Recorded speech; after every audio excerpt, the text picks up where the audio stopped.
Yeah. So welcome, welcome. Thank you so much for joining.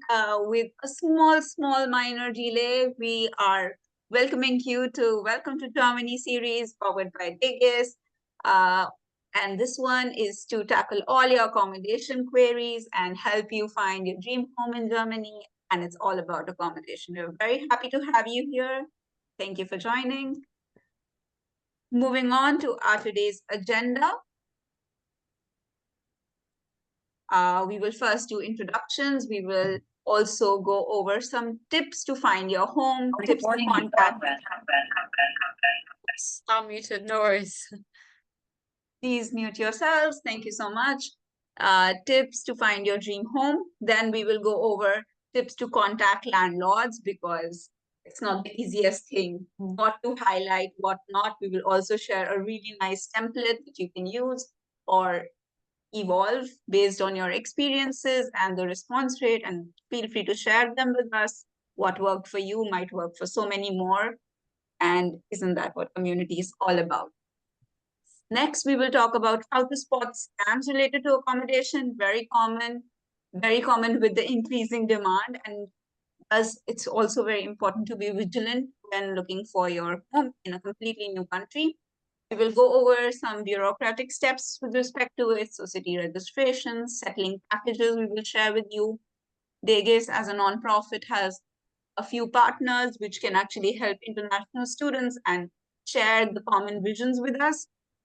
So we have some small treats for you guys you can use. And then we will reach to the stage of questions that were asked by you, for you, and we will answer them from the Google form that we receive responses for. And also there would be an open networking space at the end of it with breakout rooms where people can actually chat with each other and get to know the ones that are starting their journeys in Germany together. Welcome aboard. I'm your host, co-host, Aarushi. My name is Aarushi. I am the DEGIS national president. I come from India. And I came to Germany about 4 years ago. And I'm currently living in a student accommodation in a student dorm of Studienenwerk in Berlin. And passing on to Steffi. Thank you so much. Hi, everyone. So my name is Steffi. I'm actually originally from Australia, but I use the name Steffi because it's a bit Germanized. It's how they say it here. So I have been with DEGIS for about 1.5 years as a national marketing and community manager, and I'm so happy that I'm here today to help inform you about this topic. We'll just mute that. Thank you. I did it. Thank you. Yes, so this is such an important topic that is on the forefront of all of our minds, especially when we're arriving here for the first time. So buckle up, and there's a lot for us to show you.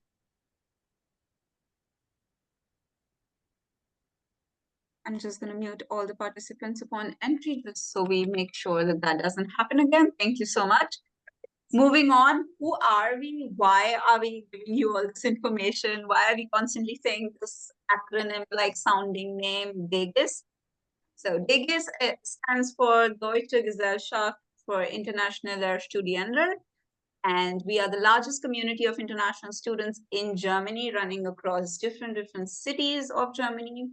Our mission is to support and empower every international student to achieve their dreams and goals in Germany. And a bit about us, our online community count is currently 41,000 members across different social media channels managed by the lovely Stefanie. And we have local teams in more than 51 cities of Germany, which obviously you all can also be a part of and get to know people from. Moving on, let's have a quick round of guest introductions. So feel free to write your name, where you come from, where and what your course is. Also feel free to throw in your LinkedIn if you feel comfortable, your Instagrams too, on the chat. And we will do this activity for the next 2 minutes. Great.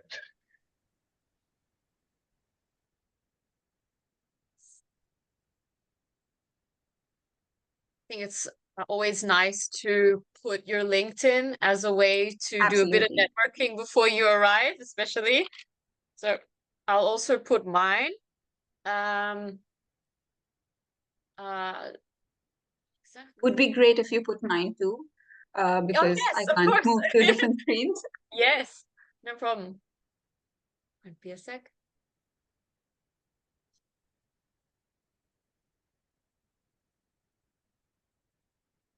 Perfect. Got some here. And feel free to throw in your info. Feel free to share with each other, send each other LinkedIn requests, and also maybe some of you are coming from same cities and going to the same ones. Oh, you're doing masters in management. I'm also doing that, Tushar.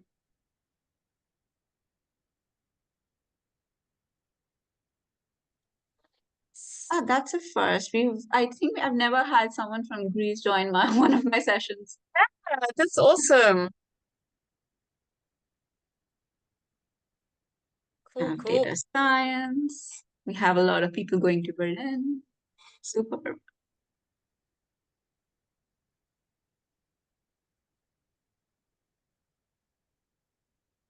Uh-huh. Wow. It's a very wide range. With digital marketing, interesting. Oh, cool. Should come work for us.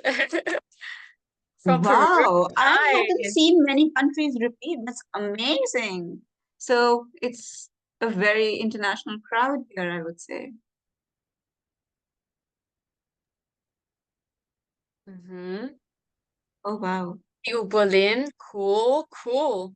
You Very Berlin is cool. I mean, the scores, I've never heard of this before. So very many firsts, particular session. nice. So welcome. I'm so glad you could join. Hi, Mansoor.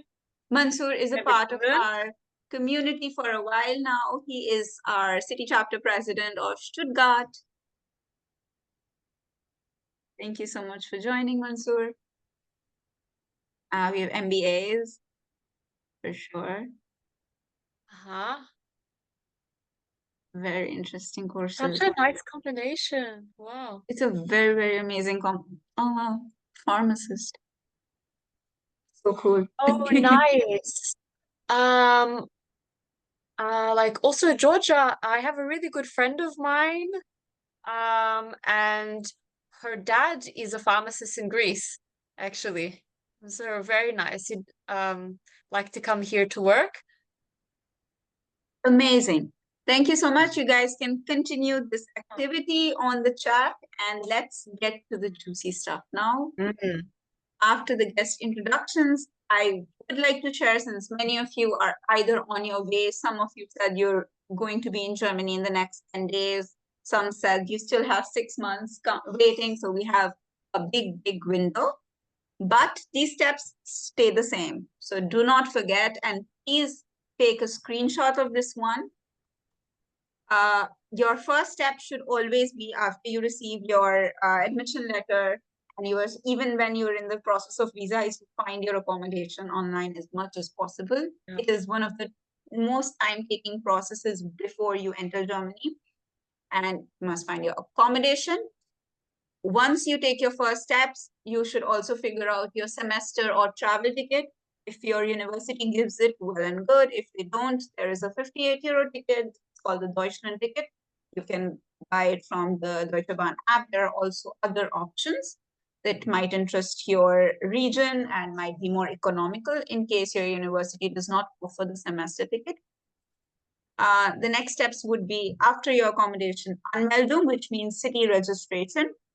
No matter if you move from outside of Germany, you move within Germany, you are a German or you are an international person. If you move from one city to another, if you move from one home to another within the same city, you must get your city registration revised at all times. So Anmeldung is a very, very important topic and a very important step in your first few days. Then you would do your current bank account. So you would open a current bank account with an existing bank in Germany. You would have to show your Anmeldung papers to them. So that's very, very important again, in most cases. Then you unfreeze the blocked accounts you have based on the current bank account so you can receive the money.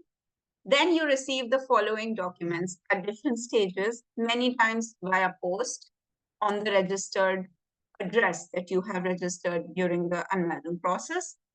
These documents are super important. Please make sure you receive them. And if you don't receive them in the first 2 months after your accommodation is finalized and registered, reach out to the necessary authorities, Google them, find them, bug them. But these documents are super, super important. Your insurance confirmation, your personal identification number, your Steuer or tax ID, and your bank documentation. So all the papers that confirm your bank account and what are the terms of opening that account, what are the costs and expenses you have to pay in order to have the current bank account in the particular bank.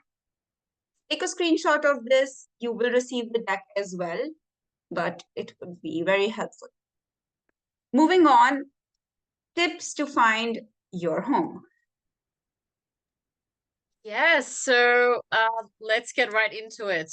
So firstly, of course, we have to find our ideal home, but what should you actually look for? There are a variety of different apartment types, accommodation types, and of course, they all have their pros and cons. So speaking of making a screenshot, you can also do the same for this because you can look back at it as a bit of a guide. But let me go through them briefly to orient a bit. Firstly, about the public student dorms. I would say that this is everyone's favorite because it is the cheapest of all options, but also I would say maybe it's personal bias, but I would say that the vibes are the best in the student dorms because you're all students, and oftentimes it's not as intrusive or shared as you think. So a lot of the student dorms have your own room and oftentimes with a sink as well, right? Because imagine how annoying it is to go and get ready for the day and going up and back in a shared bathroom. Most of the time you have your own sink, and then the kitchen and the laundry and the bathroom is shared. So it's absolutely a shared type of accommodation, but a lot of them have some kind of like independence element in there.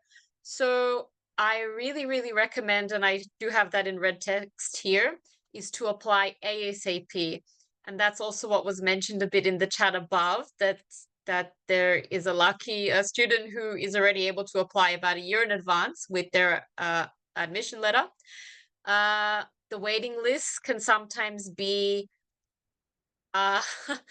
I've said here 8 months, but it's honestly sometimes over a year.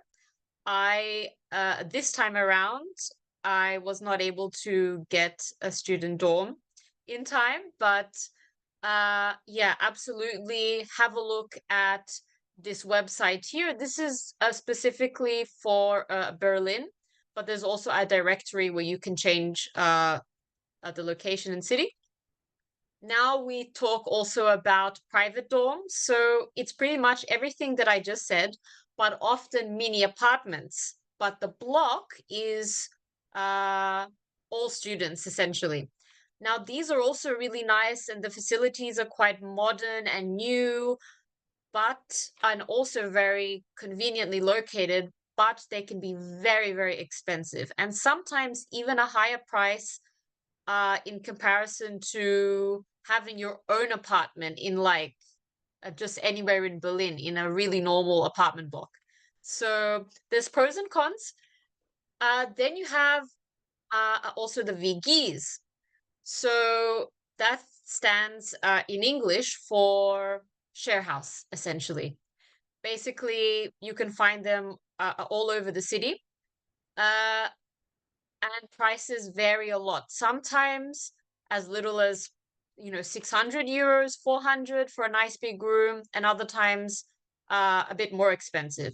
There are also some where you do share rooms, but also to really check in with yourself if you're okay with that in terms of privacy. Lastly, and I mentioned this a bit earlier as well, the private apartment. So really just owning, not owning rather, but renting your own apartment with the kitchen and everything in place. But I just said a kitchen. One interesting thing about living here in Germany is that if you are in your own house or apartment, as renting, there might not even be the appliances of a kitchen there. So the oven might be missing, the fridge might be missing, a few other things, because here in Germany, it's considered a part of your property. So when you move to a new place, you also will bring your kitchen with you. So you might want to be taking into consideration also apartments that are already furnished. And you will find that often when the previous a tenant is also an international person. So they, are not so focused on taking the kitchen with them. So you can use it to your advantage. But yeah, so certainly that's an overview there. About costs, I have mentioned, yes, please go ahead. About the costs, I had mentioned a little bit already, but here's another a better breakdown, which is also good to screenshot. Because there are different elements, of course, of the costs of renting an apartment or a dorm. Again, for public student dorms, even as little as 250 euros, up to 400, sometimes a bit more if it's an extra large size. Shared flat, 350 to 650. In bigger cities like Munich or Berlin or Hamburg, the prices can easily be higher, even for a room in a shared apartment. For private flats and student or studio apartments, especially the student studio apartments, you can easily look at over 1,000 in the bigger cities. So definitely be careful there. They have their pros and cons. With utilities, the pro is that for some of the private flats and student studio apartments, especially the student studio apartments, the rent is warm. So in Germany, we have warm rent and cold rent. So the warm rent is exactly as it sounds. It includes electricity, the gas, water, etc. And then the cold rent is without all of those things. So that would come on top, and often it's a variable price according to your needs, how much electricity you use, etc. So also to be careful when you're looking at these listings or on Facebook groups and stuff to see if it's the warm rent or the kalt Miete. Sorry, that's the full in German. Because it might look lower than it actually is. The last little thing to consider as a little cost is the radio TV tax.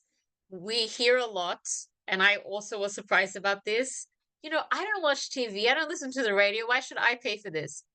To make a long story short, many years ago, it was implemented that here in Germany, the state TV and radio should be independently funded by the people so that media coverage and news coverage is fair and more unbiased, to remove that source of funding directly from the government so they have less influence on what is shared. So it's a nice moral behind it, but still, it is a bit of a cost. Yeah, no worries. And yeah, so last thing there is about the caution. So rental deposit. I think we all know about what a rental deposit is. For here, legally, you get max of up to 3 months of cold rent. So let's say your cold rent is 500 a month, then it's 1,500 euros that you would pay as a security deposit. Yeah, so I think that's a good summary. We can go to the next slide. Thank you. Exactly. So the next question is, okay, great. What type of accommodation, how much, but where do I even start looking? Here are the places to start. Apart from these links here, and also feel free to screenshot, a big place to get accommodations is Facebook groups. There are a lot for each city, especially the larger cities. And that's actually how I found the place I'm living at right now, through Facebook group. But apart from that, you also have, you see here, the second and the third point, especially the second point, which is the gegesucht, sorry. This is the most popular platform for looking for share houses, or even sometimes your own little apartment as well. It's more so for share houses, but there's a section for that too. It is, however, highly competitive. So just to be mindful of applying, the sooner you can, the better. And I mean sometimes within minutes. When I was in Australia still, you might be able to tell, I don't think I mentioned, but I'm from Australia. I was awake in the German time zone to make sure that I applied for something that I thought was suitable as soon as it was listed, because really I have sublet a property as well, and I got over 100 really, really good requests within an hour or so, an hour or two. So once again, sometimes in Facebook groups, you can sidestep that incredible competition. But yeah, so yeah, we can go to the next slide. Thank you.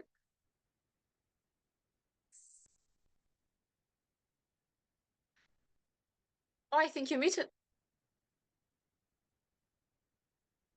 Oh, sorry, you're muted?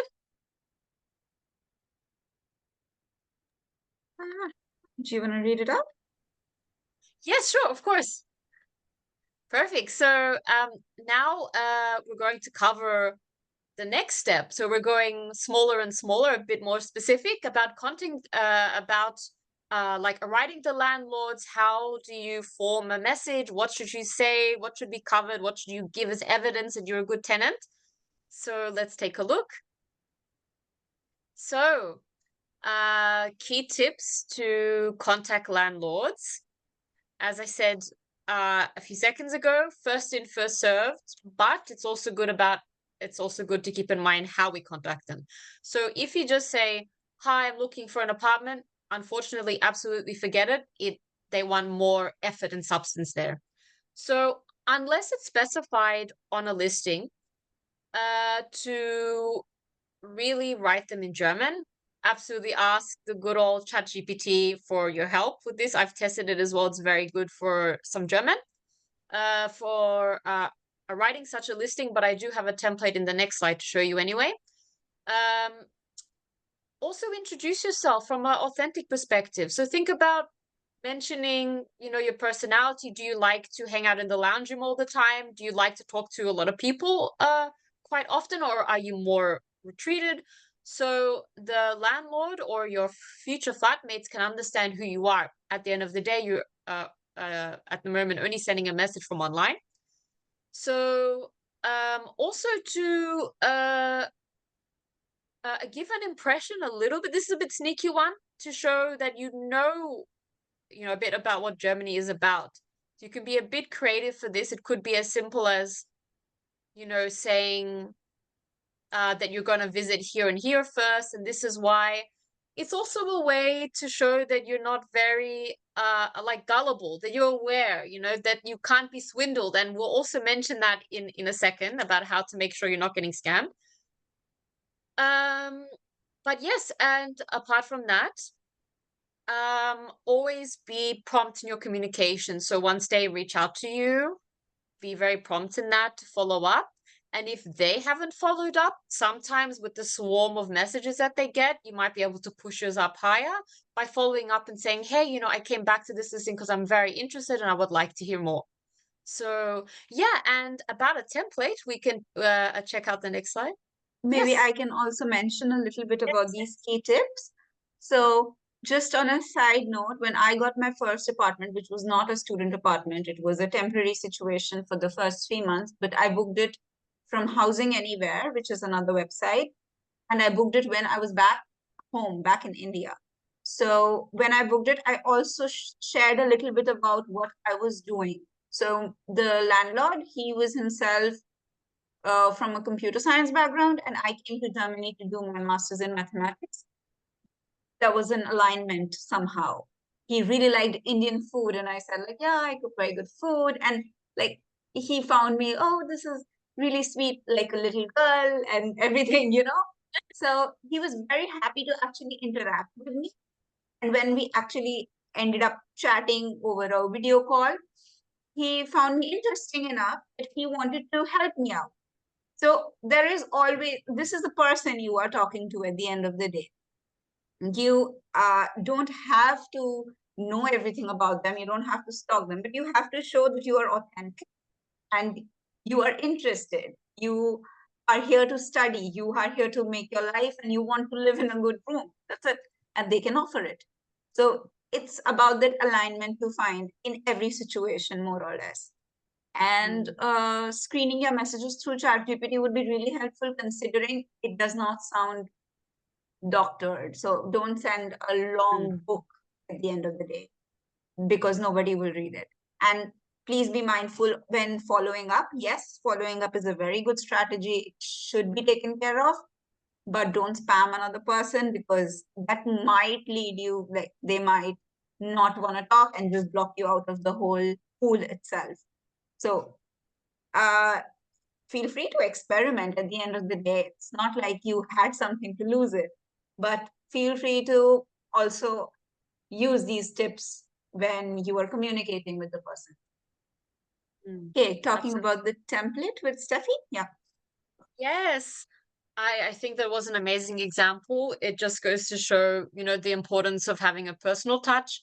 And exactly, like speaking of templates, using a ChatGPT is all good and well, but there are some key giveaways, especially with so many people using it nowadays. Like, you know, there's M dashes, there's quite long hyphens in a way. That's, you might want to remove those, for example.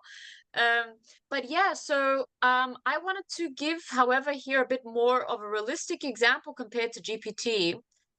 This is pretty much exactly what I wrote, what I used in the past, of course, with the actual names and everything in there, that allowed me to have 3 apartments in the last 4 years. So I actually moved a few times when I first started. I was also being a bit picky, to be honest. But this was the template that got me the apartments. So feel free to actually use this and shape it and personalize it. Sometimes it's good to have a bit of a foundation. I will also send in the chat in just a second this link, which you can see on the screen, where you can just do a copy paste. It's like a little online notepad. And the last thing, you can see this little picture here on the right side about the Schulfa. Basically, this is a credit rating check. And as a newcomer to Germany... Excuse me, I have one question. Sorry to disturb. Actually, I wanted to... I'm so sorry. I'm absolutely open to answering questions. If you could just give us a minute to finish the slide, and then we can... Oh, okay. Thank you. Perfect. Yes.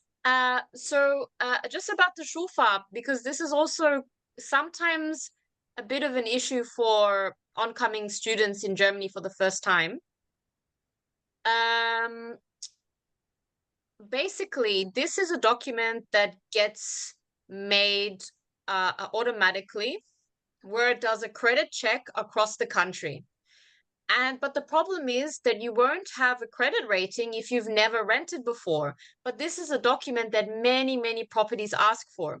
So as an alternative, to provide a letter from your previous, like a tenant, sorry, not tenant, but landlord in your home country. And then this actually works quite often as a good replacement, and a very a reasonable landlord will understand that it's impossible for you to have this document because you've never lived here before. But if you show evidence that you're a good and reliable tenant, that's a great alternative. Yes, so sorry. Hello. Yes. Hello. It's pretty much like a referral letter. Yes, Okay. please go on. My question was that if I'm living with my parents in my Mhm. home country, then obviously it's my parents' own property and I'm not renting it from them. And also, the another issue is that living in, I was born and brought up in Dubai. Okay. Yeah. Therefore, because of that, and then I was working in Dubai for some time. Then, Mhm. due to COVID, I lost the job and I had to come back here. Mhm. So, therefore, because of that, I don't have any credit, anything Mhm. in in this country, credit rating in India, because this is Mhm. my Indian account is local, new, Okay. and my Dubai account has been closed because obviously, if you're not living in the country and you don't have a visa for the country, your bank account automatically gets paused.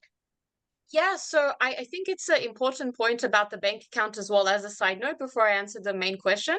Uh, it's I it's nice to show evidence that you have funds in your bank account, but at the same time, from a privacy perspective, you should not really be doing that. So that's something they don't really Exactly. have to worry about right now.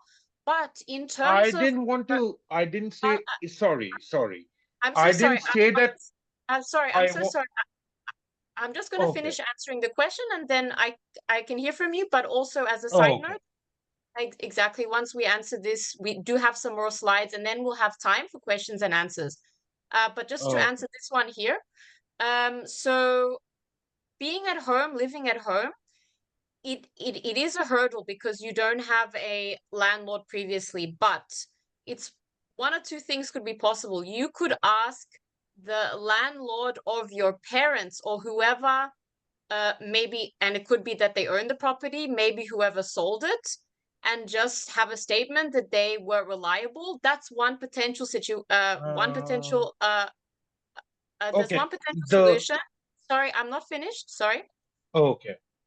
And the second option is, now, at the end of the day, it's parents to children, so there's an inherent bias there. But I have heard of situations where, it is shared that, hey, I contribute costs to this house, as in, as so to speak, rent, you might be paying for just the electricity or something, but you describe it as this, and then you get a goodwill statement like that as a referral letter. So these are the two things that can be covered. Um, we have to be a little bit mindful of the time, so let us go into the next slides, and I highly recommend everyone to start to brainstorm their questions and to put it in the chat already if you prefer to type, and then we can continue. Yes, thank you so much. And about Okay. this particular document, it's a suggestion. It's definitely not something that they will 100% ask for. And it's always possible that you can mention that, okay, you haven't lived in the country and you don't have anything like that. And honestly, it should be okay. It's only reasonable to, it's a very reasonable request at the end. Okay. Yes, thank you. Okay. Thank you. Moving forward, one thing I wanted to mention here is that there is a very strict rule in Germany about things like time, being punctual, being not loud on weekends. So I would not say, I would not ask you to lie, but if you play a certain instrument or something, I would not put it as, the personality factor in your first message, because that might lead to a possible conclusion that, okay, you would play really loud music or you would practice on odd hours. This could just initially, without even you being considered, you could lead to rejection. And this point here that Steffi mentioned for this for the smoking and drinking status, that would also be very important because smoking within buildings is not always allowed. There are smoke alarms, but there are different rules in different buildings with respect to it.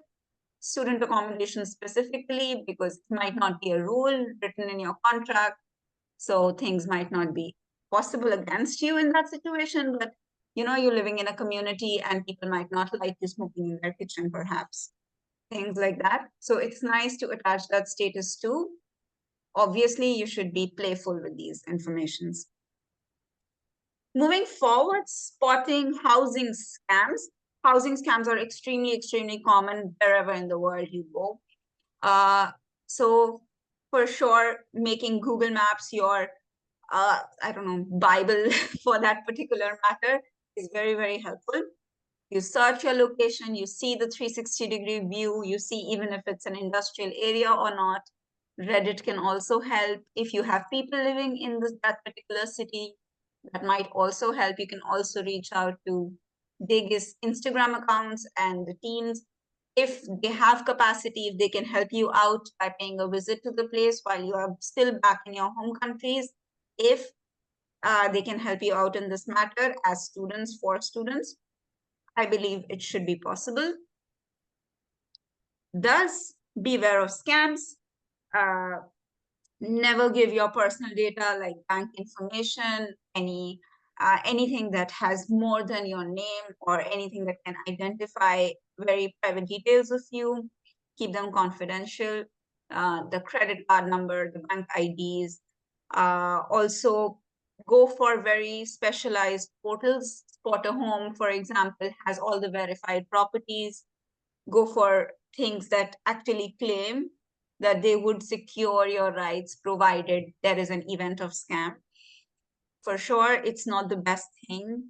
It's not the best case scenario at the moment with the accommodation market being super competitive and super hard to navigate. I would definitely like to highlight that DEGIS will never ask you for money for anything. So if something like that happens in our name, please reach out to us. Now you know us by face, by name. Be aware. Don't transfer the money without seeing the flag. If it's through a portal, it makes sense, but also read between the lines of the terms and conditions. There might be something that can lead to a possibility of your money not being used and being wasted.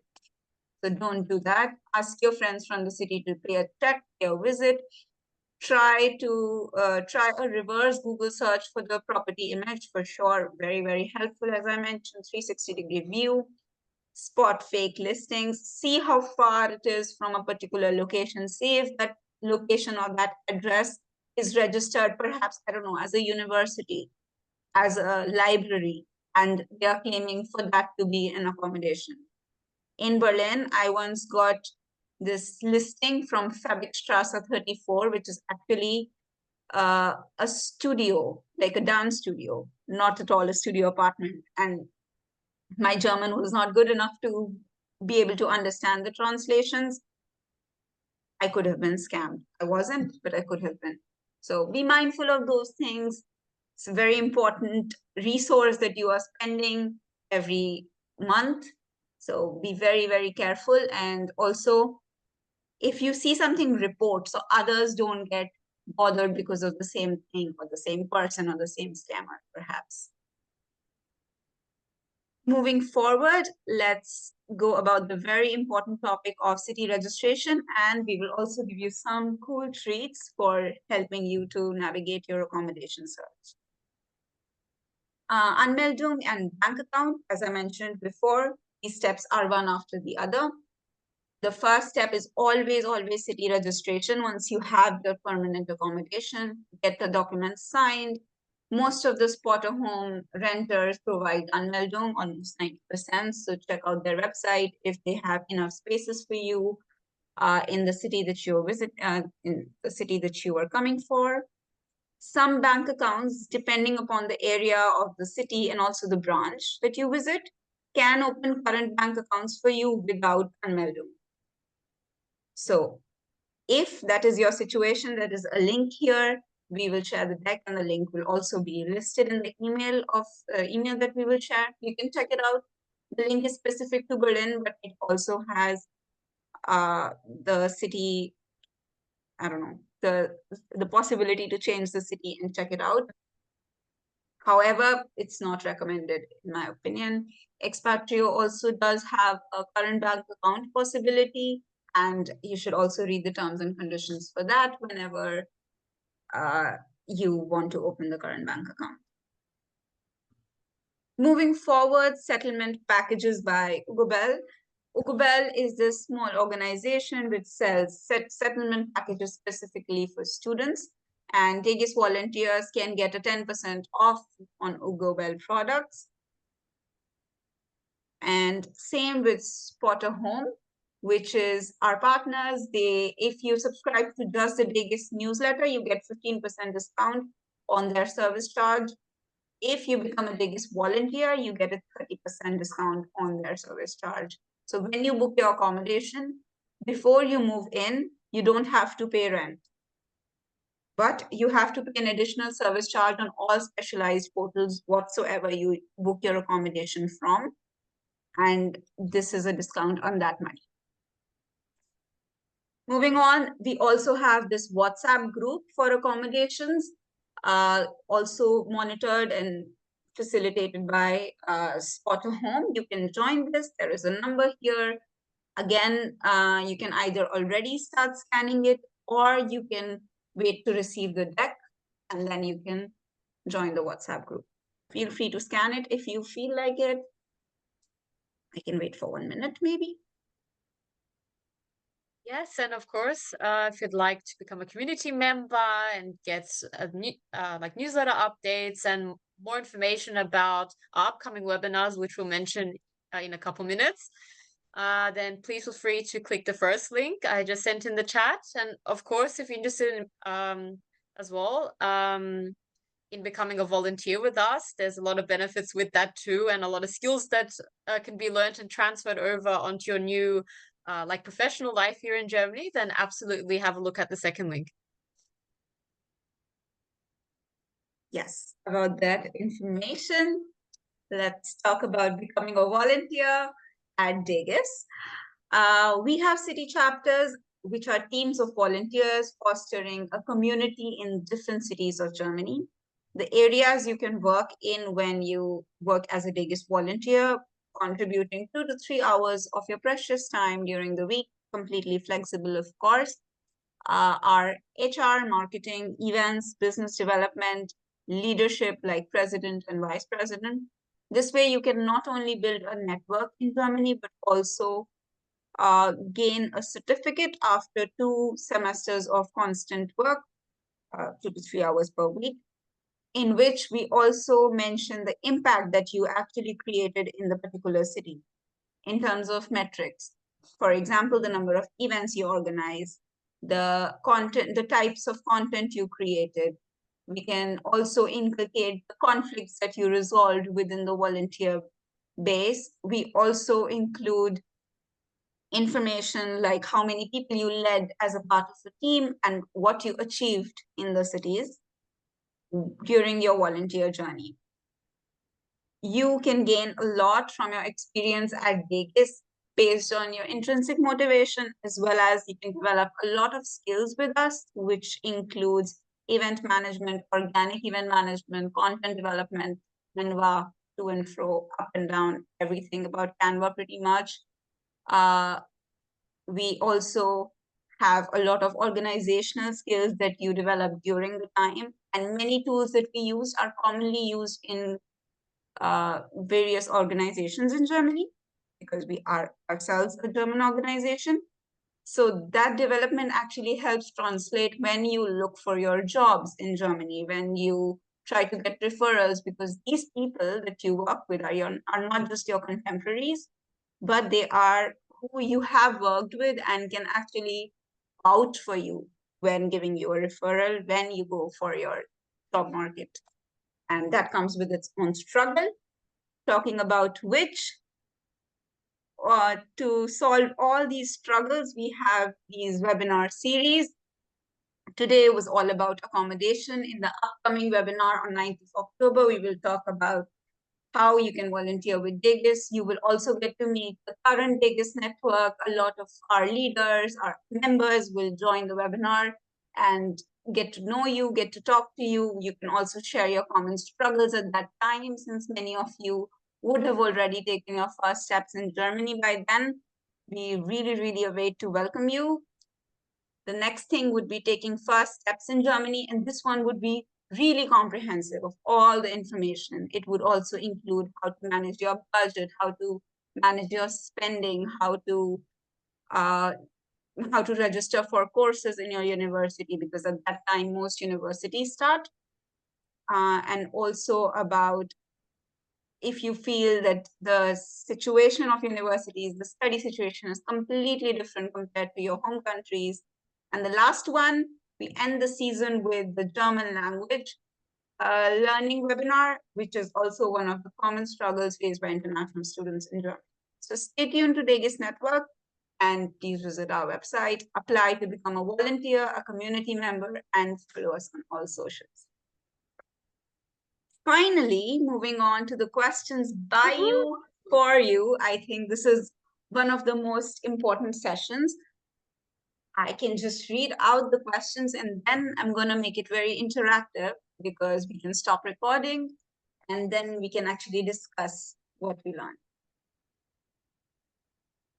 Questions by you, for you: how to get an Anmeldung if you don't receive a place in a dorm or a WG and you move into a sublet for a certain period of time. How students who can't speak German find an accommodation. Super cool question. I received an email about buying an Anmeldung document. If I don't have them, it worked for my friends, should I also do it? Interesting question again. All about all accommodations cost above 600 euros in my city. It's beyond what I can afford. What are my options? So thank you so much for people who are watching this recording, and we will answer this with the recorder off. And thank you so much for joining.